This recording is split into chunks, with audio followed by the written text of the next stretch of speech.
Lezione numero 1. Vinta a casa. A penna sta in coppo tavolo. A penna sta in coppo tavola. A penna sta in coppo tavolo. A penna sta in coppo tavola. Arrosta a penna, Arrosta la penna. in coppo tavolo. In coppo tavola. La lingua napolitana è la nostra lingua. Adesso con la diffusione dei social network tutti si cimentano a scrivere la parolina la frase in lingua napolitana, però con delle evidenti difficoltà proprio di ortografia. Allora è importante chiarire, soprattutto con i ragazzi giovani, e qui oggi stamattina ce n'erano tantissimi, come si scrive l'ortografia, proprio per diffondere l'esatta lingua nostra, la lingua napoletana. Parliamo appunto del corso, come viene strutturato?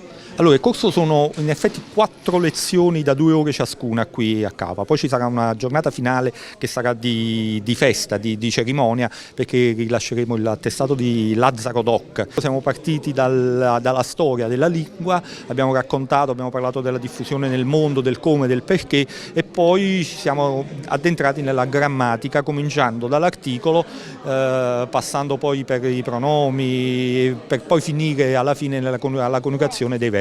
Ma dove si trova il vero napoletano? Anche perché poi noto che ci sono delle differenze già da Portici a Napoli, da Nocera a Cava, Cava a Napoli. Che il napoletano è talmente radicato adesso nel mondo, che lo troviamo ovunque, che è difficile dire il vero napoletano dove sta, dove nasce. Certo è Napoli città, però diciamo che il napoletano può partire dall'Abruzzo per finire fino alla Calabria settentrionale. Questa è un'apertura a tutti gli altri.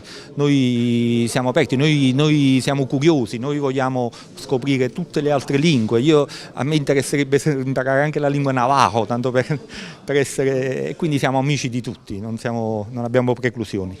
Voi venite e sigaretta. Vume del mise e sigaretta. Assunti, non ti Loro impegni. vennano e sigaretta. Non è vero, papà. Non ti impegni, Assunti. A Canaria.